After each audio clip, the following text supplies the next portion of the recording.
Welcome to Lawyers Who Learn, where we explore how attorneys' engagement and lifelong learning fuels their growth. Join us to uncover these journeys and gain insights for your legal career.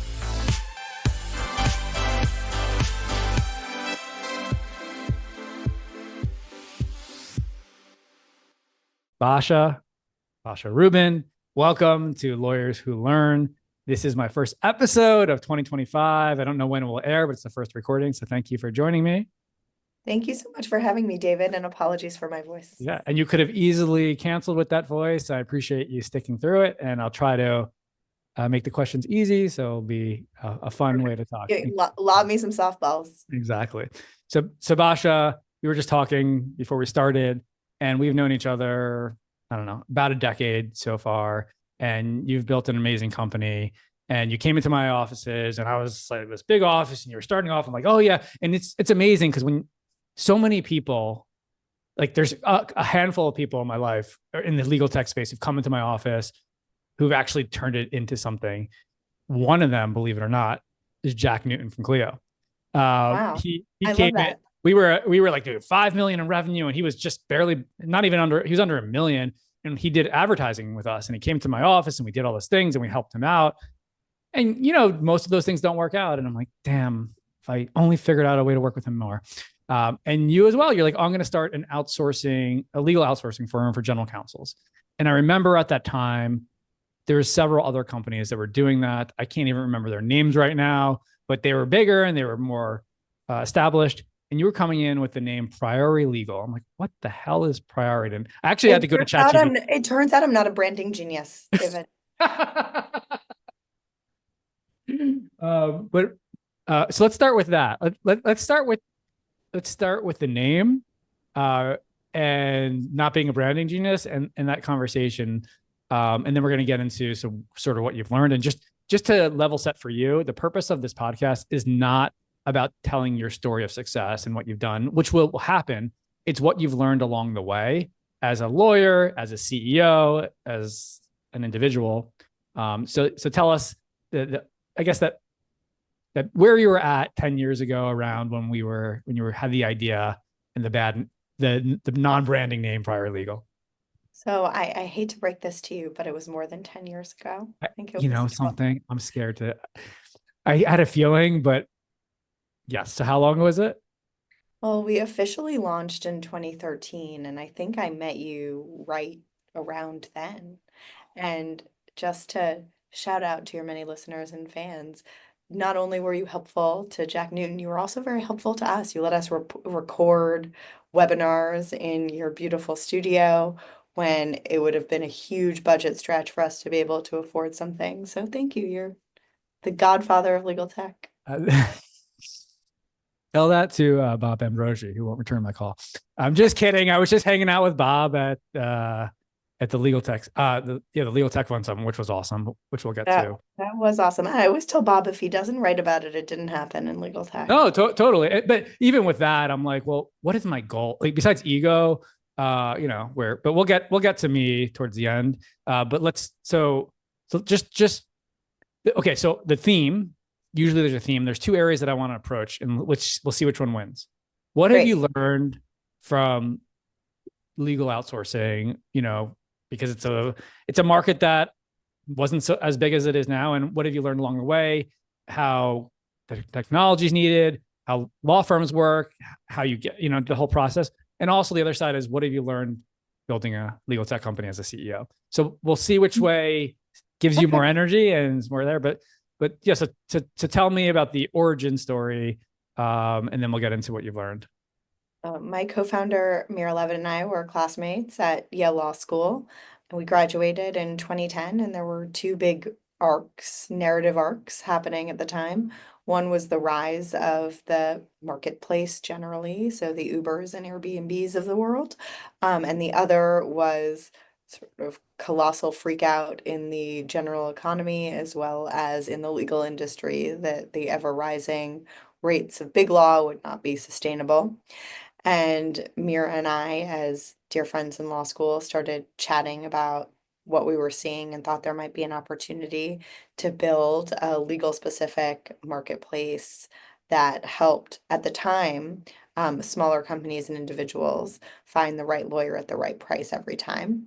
We have kept to that core vision thesis. It's apparently better when I call it a vision rather than a thesis.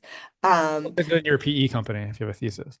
I know, I know. That's just like my branding genius. It comes out again here. Um, Helping companies Call it find a hypothesis. Sorry, go ahead. hypothesis. You're right. It is a hypothesis more than a thesis. Well, it was a hypothesis. Yes. Um, but what we did then and what we do today is finding the right lawyers at the right price every time using technology. But we shifted our user base from small businesses and individuals up to the largest corporates in the land and the world. And if you want to know the origin of the name, it is probably my elementary school's fault for making me take Latin, because though I do think it's very valuable and I highly recommend it. But priori means from before in Latin. And the idea was that if you hire a lawyer before you have a problem, you'll save time and money later. The problem is that it takes a while to explain that and people don't grok it immediately. Well, now with ChatGPT, I was like, let me just remember, because I remember the first few years we were talking. I knew your last name, but I'm like, it just sounded like a law firm, right? It just sounded like that was your law firm name. So, all right, let's talk about the small to mid-size market, Mhm. because we we have 2,500 faculty we work with. We have, we've 150,000 attorneys who've taken courses with us. We still struggle finding the right attorney for a need that we have. And when I say struggle, we find somebody, but it feels more archaic than it should. And by the way, I really am embarrassed because I'm part of a lot of networks. You know how many people ask me for recommendations for lawyers? And I go and I talk to one of our program attorneys and we have them there, but I just feel like it should be easier in that regard. So what have you learned when you see the challenges companies like mine have finding the right attorneys in that small to mid-sized market? Well, David, if we get nothing else out of this in the future, send them to us instead. But Send my people to you. well, if Yeah. someone asked you, where do I find the right Oh, yes, yes, yes. That's fair. No, but I uh, feel like I feel like I have an obligation because I have a net, like, yes, but absolutely. But and maybe we'll figure out a better way so I can better understand that process. But yes. so the challenges companies have, from honestly the smallest companies to the biggest companies, is making sure they are optimizing for value and expertise. And everybody knows the big law firms that exist. You could reach out to them if you want, but for most companies, most of the time, they're not priced appropriately. And then you're in the world of smaller boutique firms. And with the exception of Google, and I do think some of AI tools are surfacing this more easily, you Google and you come across law firm websites, and then you have no way to vet and verify that other people like you, other companies and businesses like you, have had a good experience with them. And so that's, of course, why I think people reach out for referrals because they want to hear that I've used this person in this lawyer in a similar way in the past and had a good outcome. And that's what we're trying to create at scale in the marketplace. And if, like it's like a doctor, right? ZocDoc, right? But Mhm. you're not a ZocDoc. You're not just a list where people, you're not a Avo, right? Where it's just a list of referrals. So to take us through what you learned in having to vet attorneys, because I'm sure over the past 12 years you had one vetting process and you're like, oh, that doesn't work, that doesn't work, that doesn't work. And so what are some of the things that, like, my hope is, and this is geared towards attorneys, right? Small to mid-sized firms. My hope is somebody listening to this can hear what you're saying to help, even if they don't work with you, right? Can help to use what you've learned to help better separate themselves, wherever channel they put themselves out there. I have so much advice. Let's do it. And um, So, the number one thing I would say that we see attorneys doing when they're putting forward their resumes or their profiles or pitching clients is focusing on the general rather than the specific. And if you read attorney resumes, and we're often now in the flex talent space, they'll say, I started as a trust and estates lawyer, and then I dabbled in product liability before becoming product counsel, which I did on a fractional basis for 3 months, and I would be the perfect fit for your product counsel role. And that is not what clients want to hear. They want to hear why you are the best person for the product counsel role. And if there is something that you can pull out from your earlier experience that relates to that, by all means, go for it. But we encourage lawyers to really tell a very specific story about why their experience is right for precisely the opportunity that they're applying for. So depth, not breadth. But just so I understand, is the attorney applying for the issue, the client matter, or is the client seeking the attorney through your platform? The client seeks the attorney through our platform. The attorney sees the posting and says, I would love to. Got it. So that makes sense if you're an attorney actively seeking a posting, but in the real life, you just have a website or you do your own marketing, and of course, But you might not just do one thing. But that applies even in that case. So I remember in the early days, we had an attorney who had grown up, I think, actually in trust and estates and family law, and was trying to have a career pivot.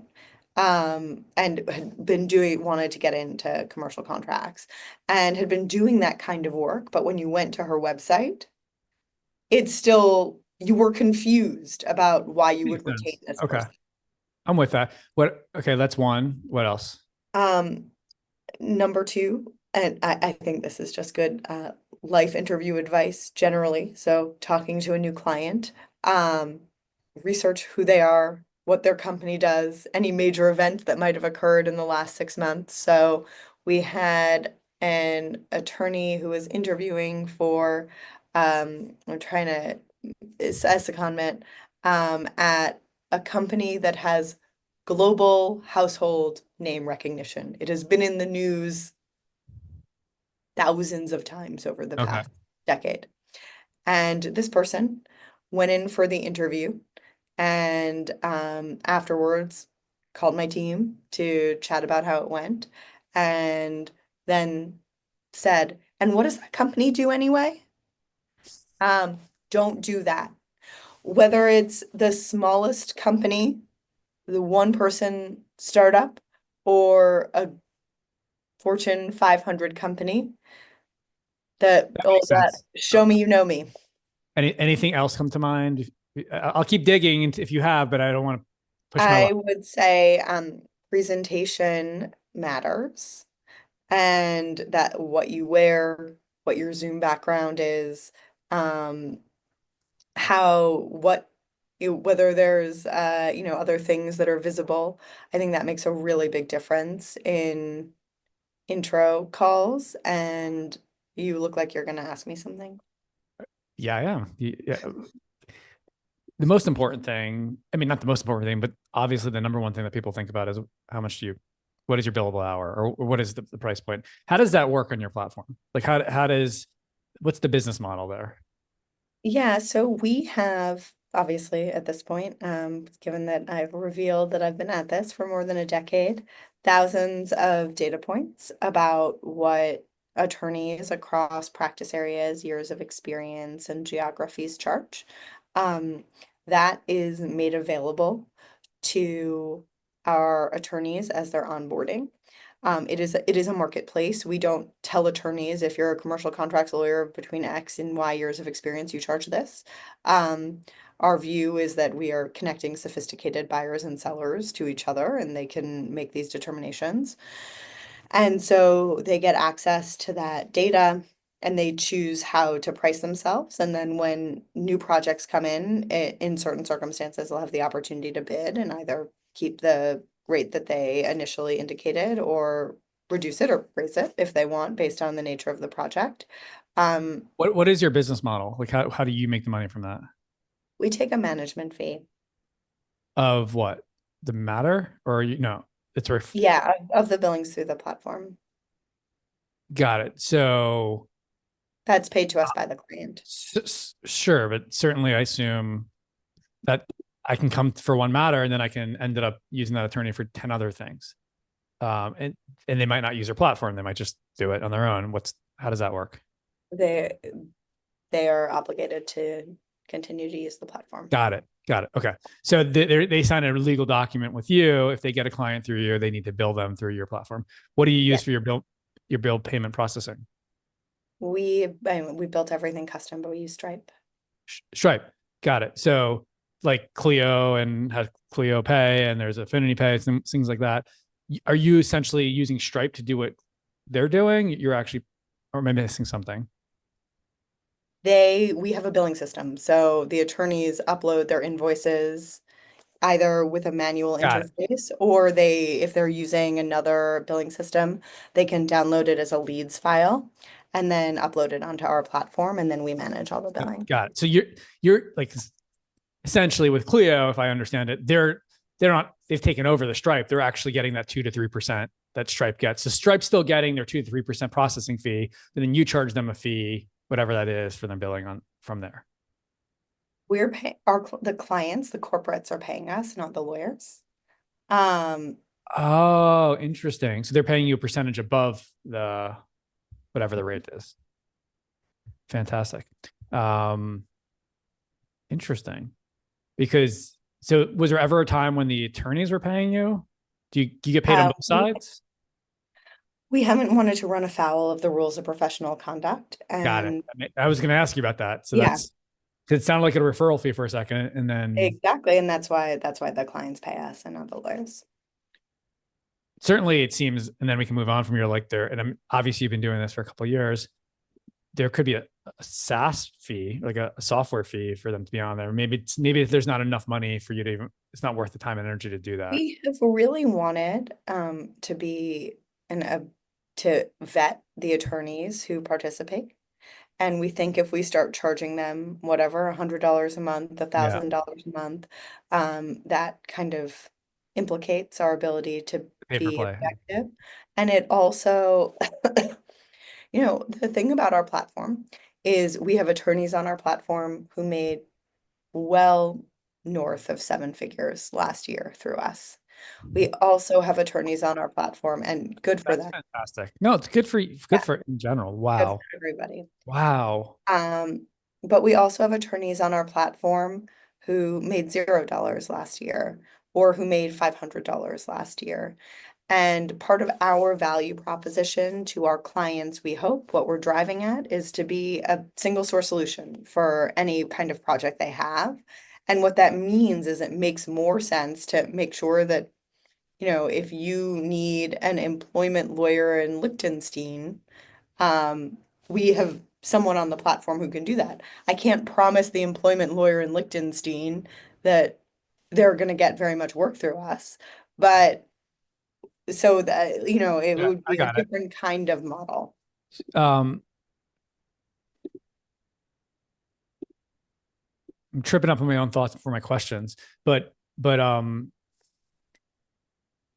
so is it a set percentage that all clients pay, or does it depend on the size of the mat? Like, is it 5%, 2%, or something like that, or how does that work? It can depend on a variety of different Fair factors. enough. Fair enough. That's what I figured. Um, and and then once I'm on it, it's up to me to find my attorney, or do you help facilitate that process as well? So it's a technology enabled process. We have a nifty, what I call a Mad Lib style RFP builder on the front of our site, which clients complete. Our system generates a short list of matches that is reviewed on our end, and then that's sent back to the client to review through the platform as well. We do also, have a wonderful both sales team, client support team who can jump in if there are any issues along the way. I got to tell you, I'm truly learning right now because I didn't realize this. So it's I don't want to say this because it's gonna devalue what it is, but it's a huge company. It's essentially like Upwork for attorneys. Upwork's a big company. It's a great thing. So how many attorneys do you have on your platform right now? We have about 8,000 vetted professionals, and I say professionals because now it also includes legal operations, compliance, and paralegals. And you say that you're now in the big law or large law. Are you talking the AmLaw 100 space? What are you talking about? Sorry, large corporates. So our Got it. clients are everything from, multiple of the Fortune 5 at this point to fast-growing technology Which means you have a lot of attorneys on your platform from big law on there as well. Usually former big law. And then we also have software products that we've launched over the last couple of years. Is Scout one of them?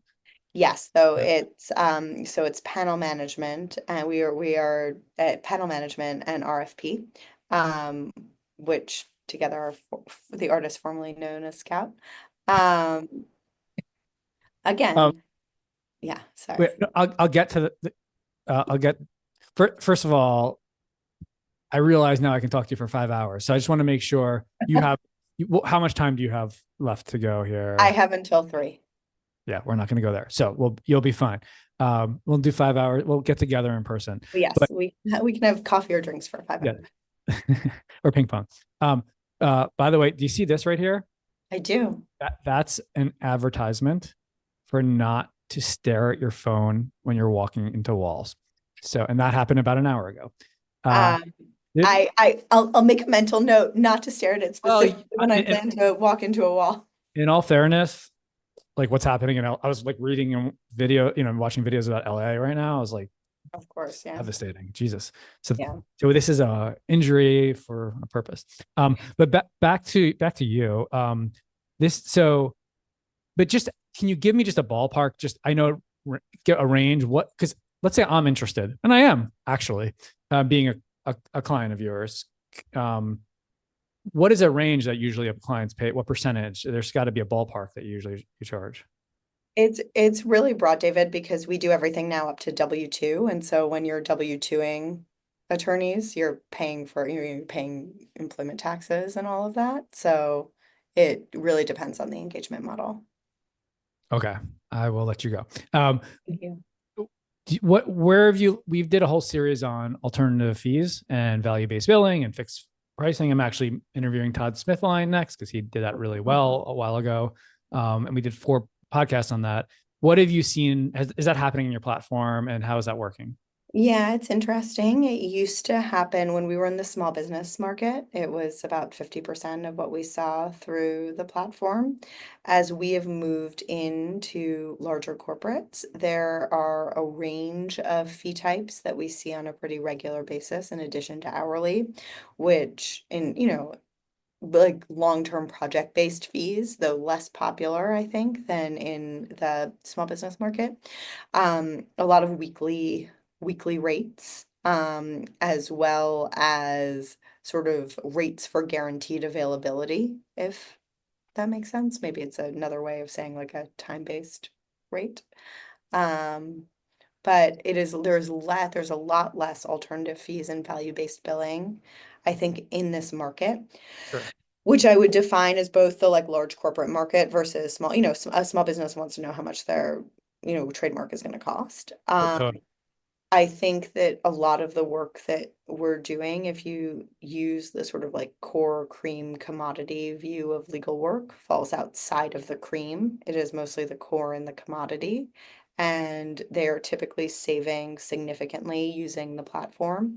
So, for example, we see by default, by like just through the process of reviewing the competitive data set, and engaging in a competitive process through our platform, that attorneys are typically reducing their rates by about 25%,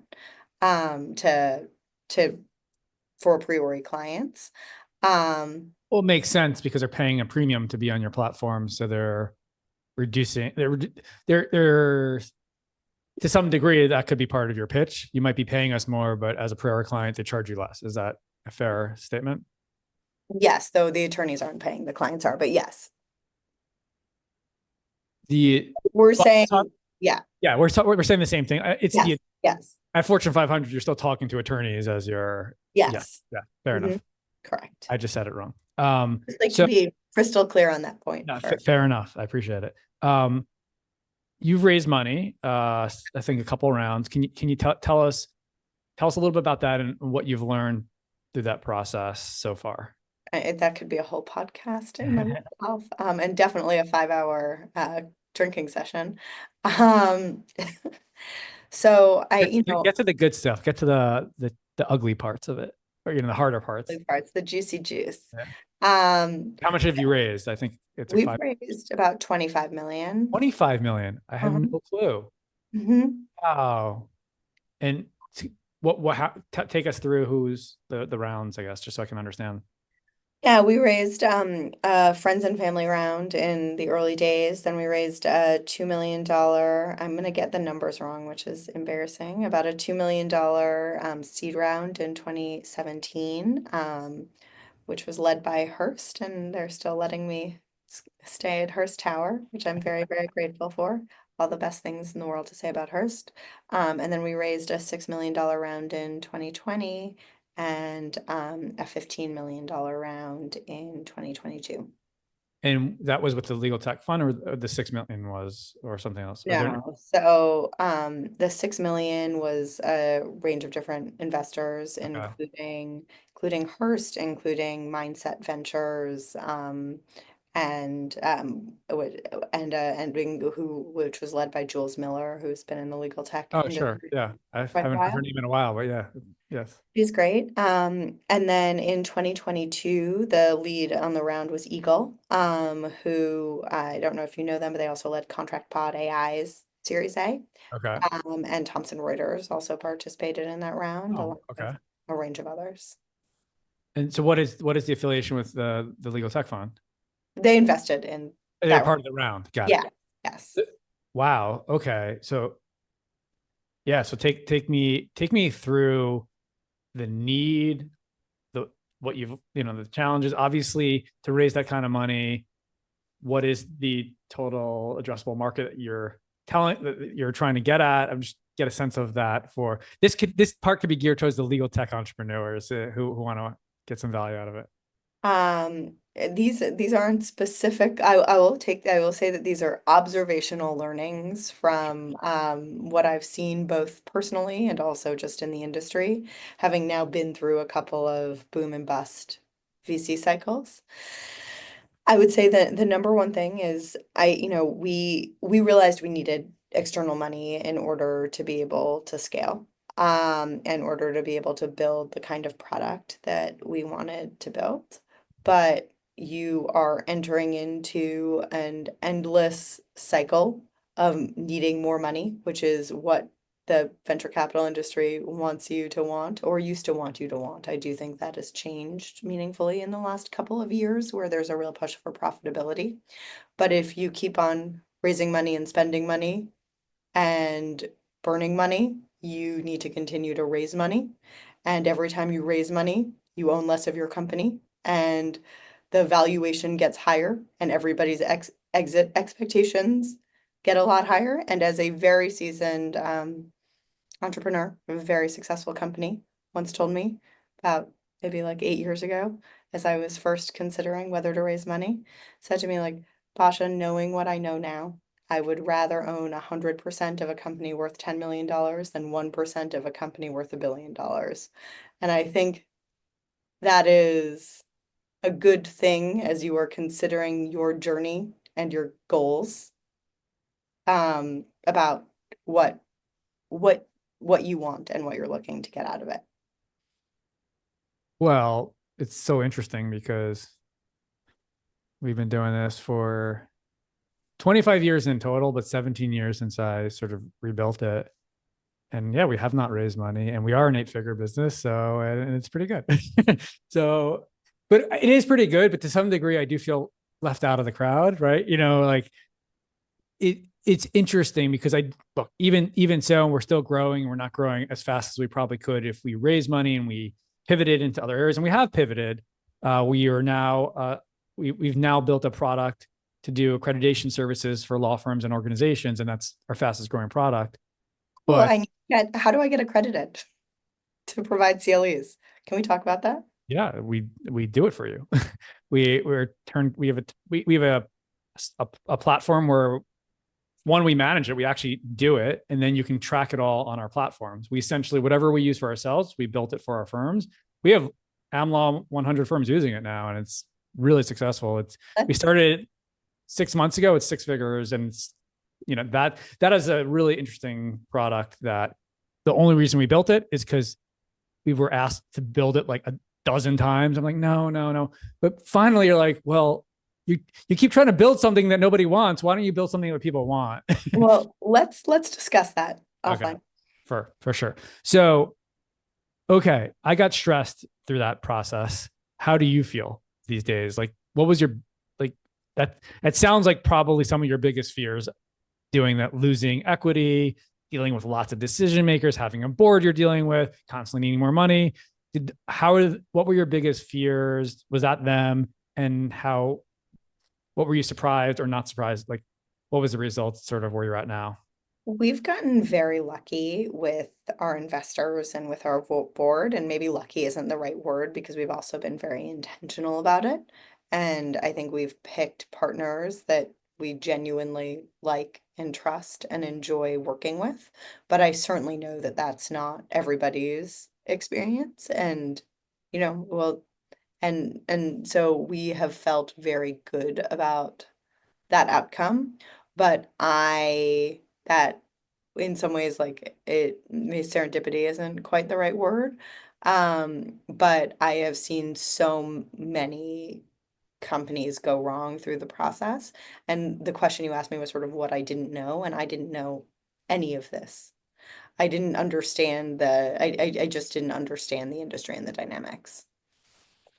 And I'm gonna ask questions. Feel free to say I decide I don't want to answer, because I would ask you offline more bluntly, but I don't want to respect like your own revenues. But like that's always been my concern. Like, do you guys now own less than 50%? Like, are you still a majority owner of the business or not? And Those are the kinds of questions that I can answer in a public way. They're not, you said. Yeah, they're not. Yeah, no, I wouldn't want to put you on the spot. So, cool. So I'll move on from that. With that said, like you said, it's keep going and going. Do you see another round in the future? Or are you good for a while now based on sort of your growth? Yeah, absolutely. I think it'll be our choice whether we want to raise another round in the future, which is a good place to be. And, going through this game, there's a couple options: selling to another PE firm, or selling, selling to strategic, going public. I don't think that's probably in the cards. So those are the two options. Maybe it's, who knows? Who knows? Yeah. Don't foreclose it for me. No, I won't. Absolutely. What is your, and all these are generals, but what is the runway that you're usually, it's been 12 years. Do you see this another decade, or is there something much shorter, or you don't have the answer? I think the answer is it could be.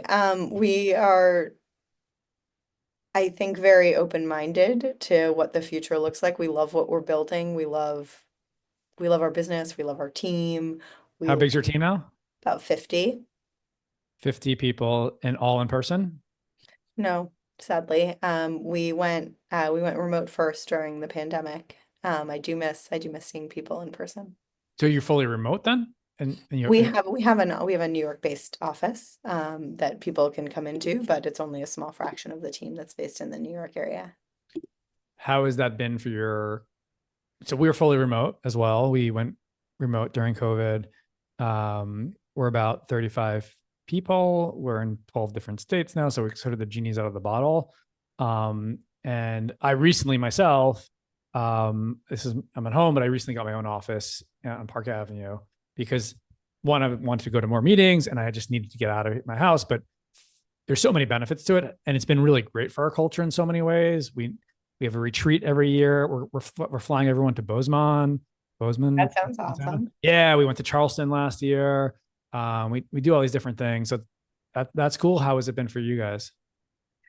I think I think of everything in sort of benefits and drawbacks. I think the benefit has been we've been able to hire people that we wouldn't have been able to hire who are absolutely incredible and building the company who don't live in the New York area. And so it's really opened up our talent pool. I think it has also made us need to be more intentional about how we build culture and we build trust on the teams and try and be thoughtful about how we do that in a way that you kind of like assume is going to happen when you're all together in person. But I also think there are drawbacks to it. The drawback of, not being able to see your colleagues, I think can make some people a lot less energized. I think that it can be harder to train people. It can be harder to catch people who are flailing. Sure. A lot of people you can fake it for a 30-minute Zoom call, but if you're in the office with someone, I think you can see when something's really not clicking. No, Um, 100%. Well, it's interesting. It sounds like also similar to you. You have people in different states probably at this point. Do you have any intention of trying to, no, it's past the point. Got it. Yeah, like you, I always say the genie is out of the bottle, Yeah. but we do have a beautiful office in New York, and so trying to get those of us who Yeah. are here in to get some face time has been nice. Timing was nice for us because our 7-year lease was up during COVID. So it's just like, okay. Yeah, So if I was paying 40 grand a month or 30 grand a month, I'm like, you're coming in. I don't care. totally. Awesome. All right, let's do one more topic and then I'll let you go and rest your voice for Perfect. your networking. For my next 3 calls, and Oh then no. Oh no. Um, Obviously the topic of the day, which is rightfully so, is AI. Mhm, And there's two components to it. One is how it affects your team. And mhm. I'm really obsessed, trying to move slowly, but obsessed with knowing how it how I use it and how it's going to make everything more efficient and more us create more things. But every time I do bring it up, there is a joke made from some sort of insecurity. I understand you're going to be replacing. I understand I'm about to lose my job. Like there's that insecurity of that. So there's that component. I want to see how you're using it internally. And then my last question will be, is how you see it. Well, you know, I'm going to ask, but let's just talk about internally so we can focus on that. Yeah, we have we've implemented AI in our software product, which helps in-house teams manage their existing panels of firms and run RFPs to them. And one of the challenges is we are incorporating a wide range of data sources into the panel management product to provide robust color and background on attorneys and firms, including data that's been provided by the firm, public data like court analytics, and a whole range of other things. And we were able to take a process that was very laborious and time intensive and took weeks of internal time using generative AI to structure that data into, Sorry. sorry, no, into less than a day. I was just saying that's amazing. That was not my question. That was not what I meant to ask though. Oh, sorry. It was more geared towards your employees. What are Got you it. using for your team and that's where when I bring it up, there's always the joke, oh, we're going to be replaced, because Got that's it. that's out there. So, yeah. So maybe that makes more sense now. Yeah. Our team's using a wide range of different tools depending on their function. We from everything from ChatGPT to marketing and Have, engineering specific. do you do any formal training? Have you done anything more than like doing that? Is there any learnings you can share? And I can share some of the things from us, but this is an area that we're all trying to figure out at the same time and still a little bit ahead of the game. But I think a lot of people are trying to figure this out. I think I've thought a lot more. We're different teams are working on different kinds of applications and experimenting with them, and we're really trying to encourage that.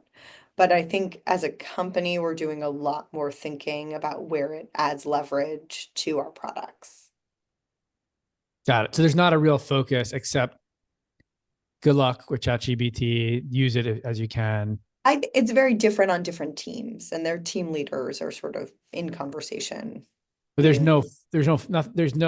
we've had many executive conversations how we're going to be implementing it there. Are you guys having that? Yeah, we are. You're still trying to figure it out, I guess. Like I think we signed up for ChatGPT Pro. We're kind of testing out shared GPTs. We're, obviously you have developers. I'm sure they're using Copilot. We just had a developer and a designer say they use Canva to mock up a new mobile app. I'm like, yes, all that kind of stuff. we do all of those things, I guess, but have not thought about it in a formal programmatic way, Fair enough. which is, I probably should. No, well, look, I think that to some degree, or you shouldn't, because things are moving so quickly that whatever you think of, even what you build for your product, is out of date pretty quickly. I'll leave you on one last question, and then I'm gonna give you a moment. You can think about it now, and you can have none, to see if you have any questions. A question for me, and you might not, but sometimes that's led to like a really interesting topic, and sometimes not. And then we will say goodbye. My last question to you is: you mentioned the $1 billion, 1%, or 10 million, 100%. Obviously it's a loaded question because you've done it and you're there, but like, where's your experience on that based on that advice, the theme? Like, obviously, like, don't give me the black or white. What's the gray of that in your mind? I think that it depends on, it's a really personal question, depending on where you are in your career and your career journey and where you want to see that go. For me, I started this business before I had kids, before I was married. It's taken me on a journey. But at the outset of my career, I was more interested in having the experience of building a really big company. Absolutely. And that was really exciting and interesting to me. But having done that once, and so from that perspective, like, I lean toward 1% of a billion dollar company, because I think the experience is valuable, and it's a very special thing to be able to do. But if I had done that once and I was starting a new company, would I rather be able to build a $10 million company and then like get in and out of it? Like, yeah, probably. So I think that the thing that we were sort of alluding to earlier but didn't say is that fundraising is often a vanity metric for founders. And you even said yourself, like, sometimes even though you've built an incredibly successful business that is probably objectively more successful than 99 or 99.9% of legal tech businesses, like, Lawline isn't mentioned in that way because you haven't raised money. But all that, when you tell people you raised money, all you're telling them is that you diluted yourself and you have more capital to burn. Right. The mistake in people's mind is like, oh, wow, they have $20 million in their pocket now. They can go buy a house. No, that's money to be spent. No, that was a fantastic answer. I really appreciated that. I know other people will as well. So thank you for that. And I'll give you the last word or the last question. Is there anything from this interview or the past 12 years that you had a question for me that I could answer? Well, I would love to hear how you're doing over the last 12 years, but we can save that for our coffee, our 5-hour coffee. Other than that, I would love to hear from you how you've watched the industry change from your perch. Yeah. Well, thank you for asking. I am doing great. I've had quite a run as well. I think 17 years ago, I had no kids, right? And I have 3 kids now. And I lived in Barcelona for 2 years, and I've had quite a journey. I just came back from Australia and New Zealand for 2 weeks. And so my number one focus from the beginning, which is a little bit different, was to me, personal freedom for our clients, our customers, and for our employees has always been my number one focus. It was like our mission early on. And because I recognize time is the most important thing you have. And that goes to the raising money versus not. I control my time fully. Totally. And it's the most important thing to me. And so that is a short answer to I'm doing well. With that said, if I'm going to be honest and vulnerable or whatever, I do and did have that intention that you did to build a big company.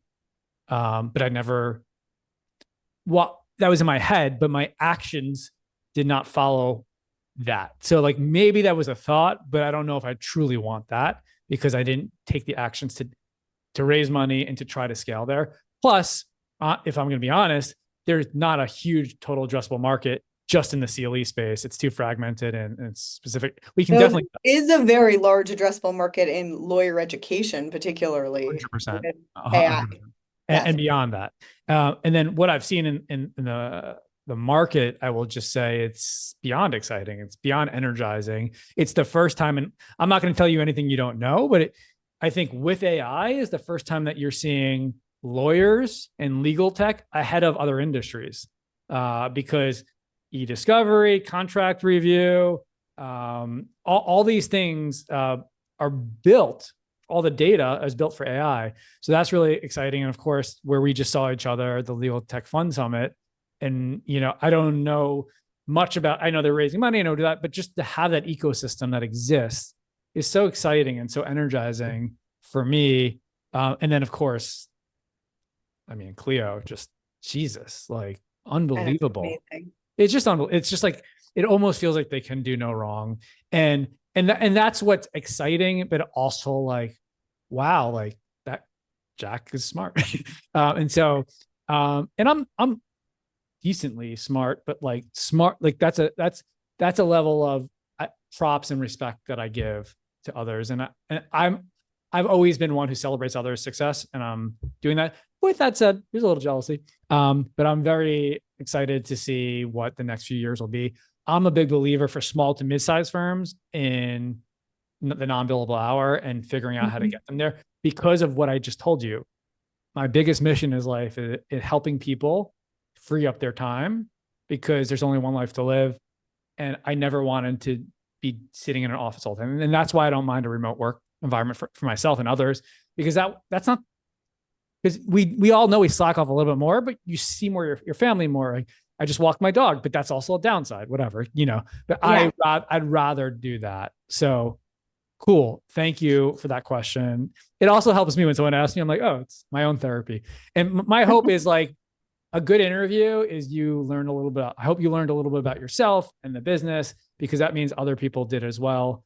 And I really appreciate your time. Really appreciate your time too, David. Thank you for inviting me, and let's get that coffee scheduled. Awesome.